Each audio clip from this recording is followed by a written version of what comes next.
Alright guys, I did this thing a minute ago and it was just way too long. It was like 30 minutes and I want to try not to do that. I want to show you 4 bolt carrier groups of 4 gas blowback rifles.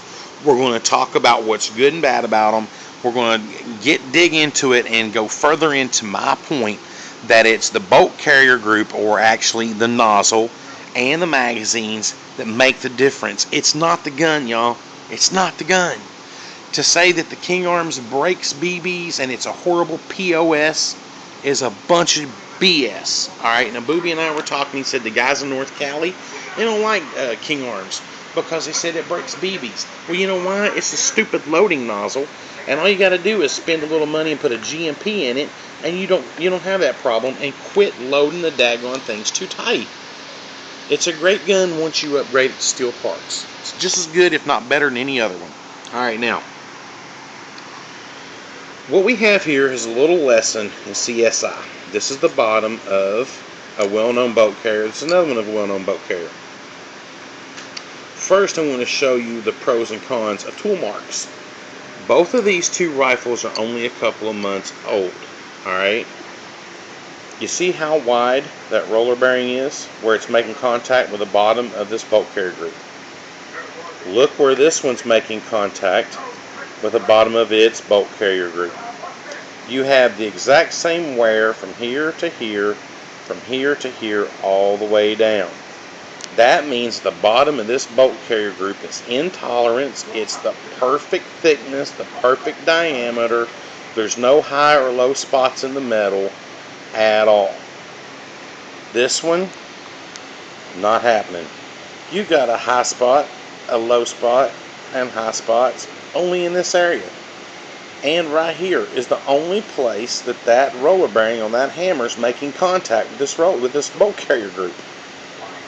This helps with your cycling, okay, but it's showing the drag. All right. Now, back here, this one has the back end of your nozzle. This is the back end of the nozzle, but you don't see that like you do on these, right? So this is made by who? GBBRs. Now I want to show you something about this GBBRs. This bolt carrier comes, this roller bearing on top of this hammer, rides and rolls all the way down this nice smooth extra, I want to do it this way, extra cut. It's like whoosh. Okay, it's very seamless. Alright.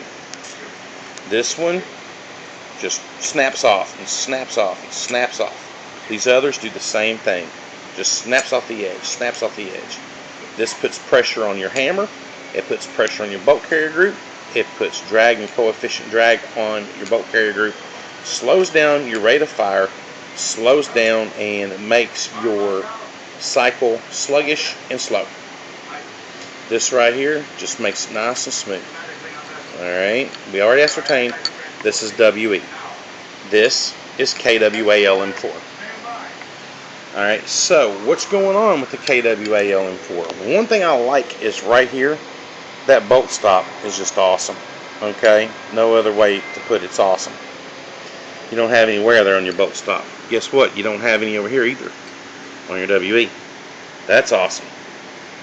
So they compare each other right there. Now, gummit, that stuff rolling everywhere. You just have to forgive me. I'm doing this. Now, let's look at the side of the GBBRs. The side of the GBBRs is wearing right here. That's not good. There. And on the back. See right here? That's wear. And the reason this is doing this on the top is because of this roller bearing. I can live with this because of this. This right here at the top of your gas block does not touch your charging handle. There's no wear there. King Arms, there's a ton of it because it makes physical contact. Okay, this is a drag. Drag. Same thing on your GMP. Drag. Keep in mind that this one is from a challenge kit. So that means that there is no roller bearing on top of your hammer. Tons of drag. A lot of you will put the gun together and notice that you can pull the bolt carrier back and it'll only go halfway. That's because there's no smooth here. You lube it up, it runs fine. Okay? Why is this? You need to, when you build the challenge kit, I implore you, if you're going to put together the WOC challenge kit, buy all the lower internals in steel, buy the steel hammer with a roller bearing on it, and put them in as you build it. Take the stock ones and throw them in the garbage. Alright, even though they're better than the WOCX, throw them in the garbage. Alright, this is what it does to your gun. There's only like 6 mags put through this rifle. See what it's doing? Now you want to see something really gross? Look what it's doing right here. Right there. All along here. Here. Look at the drag. That just robs your gun of cyclic smoothness. You'll notice all these little divots in there. That's from the forward assist because of that. Guys, just do away with the stock crap and put steel in. Iron airsoft nozzle, $50. Works well in the WOC. Sucks in King Arms. Why? Because the part that this engages into, which some call your barrel extension, which is basically your feed ramp at the back of your hop-up, is deeper in the King Arms. So therefore, when this piece pushes the BB out of the mag, it rolls up and the BB hits the gas nozzle in the middle, shoving it underneath the hop-up rubber, causing it to jam. The GMP WOC has a more shallow feed ramp, so therefore the BB rolls up and doesn't make contact with that at all, and it loads nicely. For the GMP WOCs, and I believe the KJs, this is a good bet. If you still want to run this in the King Arms, then I suggest you put in a GMP branded loading ramp, okay, or barrel extension, whatever they want to call it. Take out the stock one, put the GMP in, and then go ahead and mod it down to work, and you'll be fine. The KWA down here on your BB loader, there we go. That tip is metal. It's not steel, okay? For anybody asks, it's not steel. That's nice. The WEs is very thin. Look at that. See how thin that is? And it loads nicely. This is a testament to their magazine. And there's the King Arms. Now, where do these things break? Right there. And another people say you find center on that, you drill it all the way down, you put a nail in it where the head's the same diameter as that, and you have no problems. Okay? But just don't load too many BBs in there. Leave 3 of them out. So load 47 rounds in the mag and do away with the King Arms nozzle. Keep your valve blockers though for your high-low power, and throw the rest of the damn thing away. Okay? Or at least keep the rocket valves and everything out of the center, but the outer portion of this loading nozzle, throw it in the freaking trash because it's worthless. And then order yourself some elements, put them in there, and you won't have any problems at all. So, out of the box, which one cycles smoother? Very easy. WE. Why? No coefficient drag. No coefficient drag, as we saw on the bottom of it with the roller bearing on the top. It's just extremely smooth. You get a little bit of tool marks here, but that's only because with that slipperiness, it's going up at an angle. Okay? It ain't going to hurt it at all. It'll break in that way and you'll be fine. Second, in cyclical rate of fire, and felt recoil is the LM4. Okay? As you can tell, right now there's no drag right here, so everything's nice and smooth there. The only issue with the LM4 is right there. And earlier when I was looking at my hammer, the hammer spring was cockeyed in there.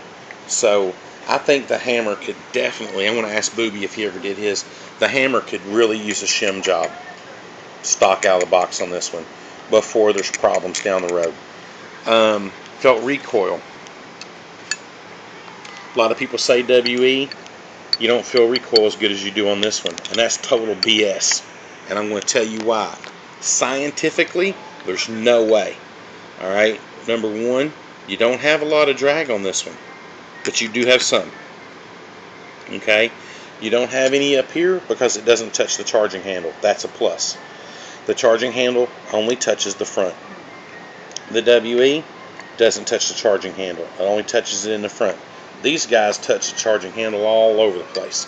Okay, drag, drag, smoothness, smootherness. Okay, and that's because WE looked forward to this. Another thing that makes this one cycle, if not just the WE or this particular one, is the fact that the bottom of the bolt carrier is perfect proportions. There's no high-low spots. It's perfection, as you can see by the tool marks of the roller bearing.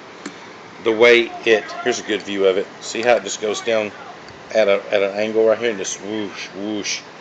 Okay, look at the sides of this one. Alright, snap, snap, snap. That's where this one's hurt. Okay, and that's where this one shines. Okay, now the WE, not steel. The LM4 is steel. They weigh almost identically. Why? Because WE solidifies the bolt carrier right here. Look how beefy this is. That's the weight. So you take the weight, the roller bearing, the lack of one, the perfect balancing and tooling of this one on the bottom, the not so perfectly engineered to outperform on the bottom. I'm sorry, I just hate that catchphrase because I think it's pretentious and I think it says something about this gun that just isn't so. This right here should be the same wear marks all the way across. There shouldn't be any high-low at all. This wasn't engineered at all. Okay. Does it hurt it? No, it's still a good gun, so y'all don't light the torches and come looking for me, okay? But these are the reasons why this one cycles smoother. That's why its rate of fire is higher. That's why it kicks harder. All of that, because their buffers are right here. They have almost an identical spring. This is a heavy chunk of nylon, which is a very heavy substance. This is almost identical to a real steel, and it actually could be used in a real steel with the addition of weights. So they're neck and neck here, and they're neck and neck in so many places. Where the WE shines is right here and on the bottom, because this bolt carrier is just better constructed than this one is. I'm sorry, it is. It's just better constructed. It's more solid. It's like a tank, and the addition of this stuff helps it with no drag at all whatsoever, and that's what makes it kick harder and run faster. Alright guys, thanks for watching.